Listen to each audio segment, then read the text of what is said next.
नमस्कार दोस्तों, आज है तारीख 2 नवंबर 2024, दिन शनिवार। आइए देखते हैं आज की उत्तर प्रदेश से जुड़ी वो सभी काम की बड़ी खबरों को जो आप सभी के लिए बहुत खास और काम की होने वाली है। जैसे कि आम आदमी के लिए सरकार द्वारा लिए गए नए फैसले और नए स्कीम की, उसके साथ में बेरोजगार घूम रहे साथियों के लिए नए रोजगार की खबरों के साथ मौसम विभाग, बैंकों और स्कूलों में छुट्टियों के साथ एक नजर आपके भाग्य से जुड़ी राशियों पर भी इस वीडियो में देने वाले हैं। तो चलिए शुरू करते हैं आज की पहली खबर से। पूरे महीने दिवाली की खुशियां मनाएंगे ये 5 राशियों वाले। गुरु और शुक्र से मिलेगा डबल लाभ। गुरु ग्रह का वृषभ राशि में होना और नवंबर में शुक्र का धनु राशि में प्रवेश परिवर्तनकारी राजयोग का निर्माण करेगा। ये राजयोग 5 राशियों के जातकों को नौकरी और व्यापार में बड़ी सफलता दिलाएगा। वृषभ राशि वालों को करियर में नए अवसर मिलेंगे और व्यक्तिगत जीवन में भी लाभ होगा। कर्क राशि वालों को इस महीने नई नौकरी और आर्थिक स्थिरता मिलेगी। सिंह राशि वालों की महीने के अंत तक बड़ी इच्छाएं पूरी हो सकती है और मकर राशि के जातकों को अपने प्रोजेक्ट्स में सफलता और आर्थिक लाभ मिलेगा।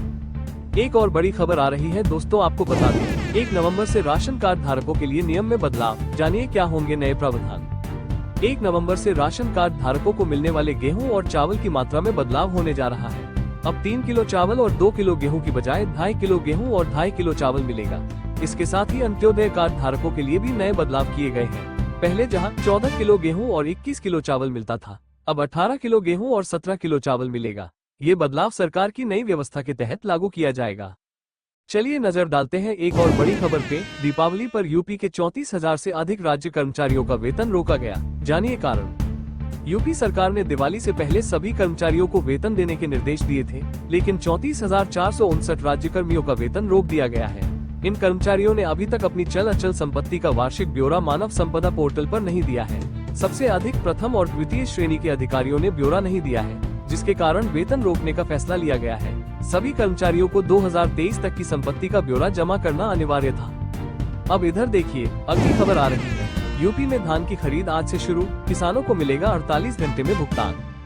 उत्तर प्रदेश के पूर्वी जिलों में आज से धान की खरीदारी शुरू हो रही है। इस बार सरकार ने धान का न्यूनतम समर्थन मूल्य 2,300 रुपये और धान ग्रेड ए का 2,320 रुपये प्रति कुंतल निर्धारित किया है। किसानों को धान बिक्री के लिए पूरे यूपी में कुल 4,000 क्रय केंद्र बनाए गए हैं, जो सुबह 9 बजे से शाम 5 बजे तक संचालित होंगे। योगी सरकार ने निर्देश दिए हैं कि किसानों को धान बिक्री के 48 घंटे के भीतर भुगतान किया जाए। इस वर्ष लगभग 61 लाख हेक्टेयर क्षेत्र में धान का उत्पादन अनुमानित है। एक और बड़ी खबर आ रही है दोस्तों, आपको बता दें साड़ी व्यापारी से 1.78 करोड़ की धोखाधड़ी, कोर्ट के आदेश पर मुकदमा दर्ज। साड़ी व्यापारी फिरोज आलम ने 3 लोगों पर 1.78 करोड़ रुपए की धोखाधड़ी का आरोप लगाया है। उन्होंने कहा कि रामनगर के मणिशंकर, शिवशंकर और सुनैना पांडेय ने उनसे साड़ियां उधार ली और भुगतान नहीं किया। फिरोज को चेक्स दिए गए थे, जिनमें से एक की सुरक्षा के लिए जमीन का सट्टा कराया गया था। कोर्ट के आदेश पर तीनों के खिलाफ मुकदमा दर्ज हुआ है और पुलिस मामले की जाँच कर रही है। अब इधर देखिए, अगली खबर आ रही है। एटीएम से पैसे निकालना हो सकता है महंगा, एसबीआई ग्राहकों को लगेगा शुल्क। भारतीय स्टेट बैंक एसबीआई के ग्राहक अब एटीएम से मुफ्त में असीमित निकासी नहीं कर पाएंगे। बैंक ने हर महीने एक सीमित संख्या में मुफ्त एटीएम लेनदेन की सीमा तय की है, जिसके बाद ग्राहकों को हर अतिरिक्त लेनदेन पर शुल्क देना होगा। मेट्रो और गैर मेट्रो शहरों में ये शुल्क अलग अलग है। एसबीआई ग्राहकों को अपने ही एटीएम या किसी अन्य बैंक के एटीएम से निकासी पर अतिरिक्त शुल्क का भुगतान करना पड़ सकता है। चलिए नजर डालते हैं एक और बड़ी खबर पे। आज से ट्रेन टिकट बुकिंग में बदलाव, अब केवल 60 दिन पहले तक होगा आरक्षण। भारतीय रेलवे ने आज से नई टिकट बुकिंग नीति लागू की है, जिसमें अब ट्रेन टिकटों की एडवांस बुकिंग की समय सीमा घटाकर 60 दिन कर दी गई है। पहले यह अवधि 120 दिन थी, लेकिन अब केवल 60 दिन पहले तक ही रिजर्वेशन करवाया जा सकेगा। यह नया नियम पहले से बुक किए गए टिकटों पर लागू नहीं होगा, जो कि 31 अक्टूबर 2024 तक बुक किए गए हैं, वे मान्य रहेंगे। नई नीति के अनुसार 60 दिनों से अधिक की बुकिंग पर कैंसिलेशन की सुविधा भी दी जाएगी। कुछ एक्सप्रेस ट्रेनों जैसे ताज एक्सप्रेस और गोमती एक्सप्रेस के लिए बुकिंग नियमों में कोई बदलाव नहीं किया गया है।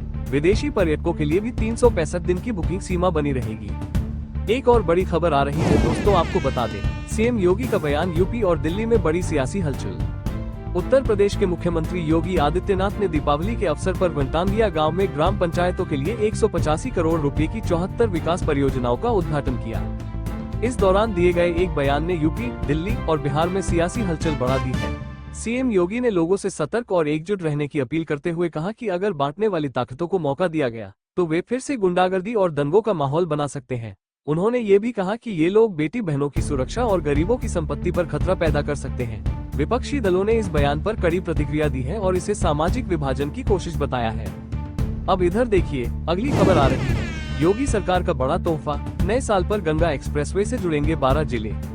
उत्तर प्रदेश में नए साल पर जनता को गंगा एक्सप्रेसवे का तोहफा मिलने की उम्मीद है, जो 12 जिलों को जोड़ते हुए मेरठ से प्रयागराज तक फैलेगा। इस एक्सप्रेसवे की कुल लंबाई 594 किलोमीटर होगी और दिसंबर के अंत तक इसके सभी कार्य पूरे करने की योजना है। इसके साथ ही इस एक्सप्रेसवे पर हवाई पट्टी और इंडस्ट्रियल कॉरिडोर भी बनाए जा रहे हैं। एक्सप्रेसवे के बनने से यात्रा समय में कमी आएगी और राज्य की अर्थव्यवस्था में सुधार होने की भी उम्मीद है। यूपी में ये 13वां एक्सप्रेसवे होगा, जिसमें से 6 पहले से ही चालू है। चलिए नजर डालते हैं एक और बड़ी खबर पे। दीपावली के बाद दिल्ली और यूपी में प्रदूषण बढ़ा, कई शहरों का AQI खतरनाक स्तर पर। दीपावली पर जमकर पटाखे फोड़े जाने से दिल्ली समेत उत्तर प्रदेश के कई शहरों में वायु प्रदूषण का स्तर खतरनाक स्तर पर पहुंच गया है। दिल्ली के साथ साथ मेरठ, संभल, मुरादाबाद और हापुड़ में AQI 300 के पार हो गया, जिससे लोगों को सांस लेने में तकलीफ का सामना करना पड़ रहा है। प्रदूषण के स्तर से कई स्वास्थ्य समस्याएं उत्पन्न हो रही हैं, विशेषकर बच्चों और बुजुर्गों के लिए। दिल्ली का AQI 350 तक पहुंच गया, जबकि मेरठ में 326, मुरादाबाद में 373 और हापुड़ में 312 दर्ज किया गया। सरकार ने इस समस्या को गंभीरता से लेते हुए प्रदूषण नियंत्रण के उपाय तेज किए हैं। एक और बड़ी खबर आ रही है दोस्तों, आपको बता दें, यूपी के 2 शहरों में दिवाली पर गोदामों में लगी आग, करोड़ों का नुकसान। उत्तर प्रदेश के पीलीभीत और बदायूं में दिवाली की रात 2 गोदामों में आग लगने से करोड़ों का सामान जलकर खाक हो गया। पीलीभीत में ITC कंपनी के उत्पादों का गोदाम आग की चपेट में आया, जिसमें करीब 2 करोड़ रुपए का सामान नष्ट हो गया।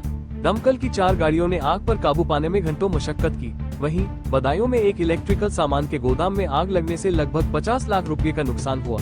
बिना बिजली कनेक्शन वाले इस गोदाम में आग लगने का कारण अब तक स्पष्ट नहीं हो पाया है। पुलिस ने जांच शुरू कर दी है और CCTV फुटेज खंगाले जा रहे हैं। अब इधर देखिए, अगली खबर आ रही है। उत्तर प्रदेश में इस हफ्ते से बदलने लगेगा मौसम, तापमान में गिरावट की संभावना। उत्तर प्रदेश समेत उत्तर भारत में गर्मी अभी भी बरकरार है। भारतीय मौसम विभाग की वैज्ञानिक सोमा सेन रॉय ने बताया कि 3 नवंबर के बाद से तापमान में कमी आ सकती है। उन्होंने कहा कि उत्तर भारत में तापमान अभी सामान्य से 3 डिग्री अधिक है और अगले 2 से 3 दिनों तक इसमें कोई विशेष बदलाव नहीं होगा। हवा की गति 15 से 20 किलोमीटर प्रति घंटा रहेगी। मौसम विभाग ने जानकारी दी कि उत्तर और पूर्वी भारत में तापमान 2 से 3 डिग्री तक गिर सकता है। लखनऊ स्थित IIMD ने बताया कि पिछले 24 घंटों के दौरान यूपी में मौसम शुष्क रहा और तापमान में कोई बड़ा बदलाव नहीं देखा गया। चलिए नजर डालते हैं एक और बड़ी खबर पे। यूपी की इस सीट पर 2.5 साल के लिए MLA बनने को 33 नेता मैदान में।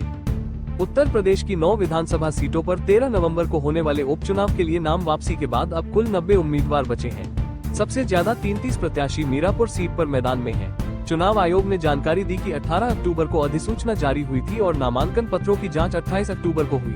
उपचुनाव में मतदान 13 नवंबर को होगा और मतगणना 23 नवंबर को होगी। सीसामऊ सीट पर सपा विधायक इरफान सोलंकी की अयोग्यता के कारण भी उपचुनाव हो रहे हैं। चलिए नजर डालते हैं एक और बड़ी खबर पे। यूपी के स्वास्थ्य विभाग में 12वीं पास के लिए 5000 से ज्यादा पदों पर वैकेंसी। उत्तर प्रदेश अधीनस्थ सेवा चयन आयोग UPSSSC ने महिला हेल्थ वर्कर के 5272 पदों पर वैकेंसी निकाली है। 12वीं पास महिला उम्मीदवारों के लिए ये सुनहरा अवसर है। आवेदन की प्रक्रिया 28 अक्टूबर 2024 से शुरू हो चुकी है और आवेदन जमा करने की अंतिम तारीख 27 नवंबर है। ऑनलाइन आवेदन UPSSSC की आधिकारिक वेबसाइट पर किए जा सकते हैं।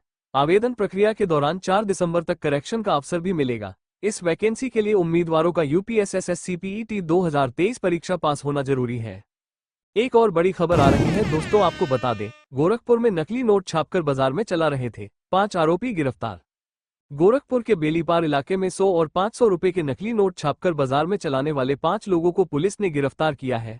बेलीपार पुलिस ने सूचना के आधार पर एक कार की तलाशी में 1,02,000 रुपए के नकली नोट बरामद किए। पकड़े गए आरोपियों में गोलू कन्नौजिया, प्रशांत पांडेय, अमन विश्वकर्मा, आदित्य सिंह और मुस्तफा शामिल हैं। पुलिस ने बताया कि ये गिरोह एक प्रिंटर की मदद से नकली नोट बनाकर भीड़भाड़ वाले स्थानों पर चलाता था। पुलिस ने अर्टिगा कार, प्रिंटर, लैपटॉप और अन्य सामग्री भी बरामद की है। अब इधर देखिए, अगली खबर आ रही है। कानपुर में सपा प्रत्याशी नसीम सोलंकी ने शिवलिंग की पूजा कर मनाई दिवाली। कानपुर की सीसामऊ सीट से समाजवादी पार्टी की प्रत्याशी नसीम सोलंकी ने दिवाली के अवसर पर वनखंडेश्वर मंदिर में शिवलिंग का जलाभिषेक किया। उनके साथ सपा समर्थक भी थे और उन्होंने दीप जलाकर अपने पति पूर्व विधायक इरफान सोलंकी की रिहाई की कामना की। इरफान सोलंकी ने विधायक रहते हुए इस मंदिर के जीर्णोद्धार के लिए विशेष योगदान दिया था और उनके समर्थकों में इसका खासा चर्चा है। इस अवसर पर नसीम सोलंकी की शिवलिंग की पूजा करने की खबर से स्थानीय राजनीति में चर्चा तेज हो गई है। तो दोस्तों, ये थी आज की कुछ महत्वपूर्ण खबरें और जानकारियां जो आपके लिए बेहद उपयोगी साबित हो सकती हैं। ऐसी जानकारी आपको शायद और कहीं एक साथ न मिल सके, इसलिए रोज की ताजा खबरों के लिए हमारे चैनल को सब्सक्राइब जरूर करें और वीडियो को लाइक नहीं किया तो लाइक करें, साथ में अपने जिले का नाम कमेंट में लिखें ताकि आपके जिले से जुड़ी हर जानकारी आप तक पहुंच सके। धन्यवाद। जय हिंद, जय भारत।